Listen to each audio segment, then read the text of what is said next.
आखिर किन लोगों ने रसूल के दुश्मन हैं? This is day 15 of understanding Quran in the most easiest way. तो कल हम लोगों ने डिस्कस किया था सूरह बकरा का 11th रुकू और आज हम लोग देखेंगे सूरह बकरा का 12th रुकू।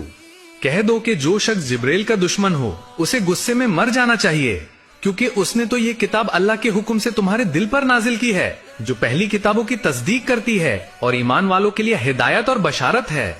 जो शख्स अल्लाह का और उसके फरिश्तों का और उसके पैगंबरों का और जिब्रील और मिकाइल का दुश्मन हो, तो ऐसे काफिरों का अल्लाह खुद दुश्मन है। और हमने तुम्हारे पास खुली हुई निशानियां भेजी हैं और उनसे इनकार वही करते हैं जो बदकिरदार हैं। उन लोगों ने जब जब अल्लाह से कोई अहद किया तो उनमें से एक फरीक ने उसे पीठ के पीछे फेंक दिया। हकीकत यह है कि उनमें से अक्सर लोग बेईमान हैं। और जब उनके पास अल्लाह की तरफ से एक पैगंबर आया जो उनके पास मौजूदा किताब की तस्दीक करता था, तो जिन लोगों को किताब दी गई थी उनमें से एक जमात ने अल्लाह की किताब को पीठ के पीछे फेंक दिया, गोया कि वो जानते ही नहीं। और वो उन चीजों के पीछे लग गए जो सुलेमान के दौरे सल्तनत में शायातीन पढ़ते थे।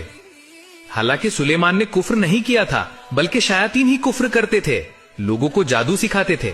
और बनी इजराइल उन बातों के भी पीछे लग गए जो शहर बाबिल में दो फरिश्तों हारूत और मारूत पर उतारी गई थी, और वो दोनों किसी को कुछ नहीं सिखाते थे जब तक ये ना कह देते कि हम तो सिर्फ आजमाइश हैं, तुम कुफ्र में मत पड़ो।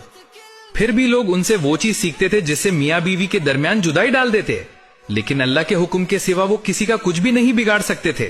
और वो ऐसे मंत्र सीखते थे जो उन्हें नुकसान पहुंचाते और कोई फायदा नहीं देते। और वो जानते थे कि जो शख्स ऐसी चीज खरीदता है यानी सहर, जादू वगैरह, उसका आखिरत में कोई हिस्सा नहीं। और जिस चीज के बदले उन्होंने अपनी जान बेच डाली वो बहुत बुरी थी, काश वो जानते। और अगर वो ईमान ले आते और परहेजदारी इख्तियार करते तो अल्लाह के पास से उन्हें बेहतरीन सिला मिलता, काश वो इस बात को समझते।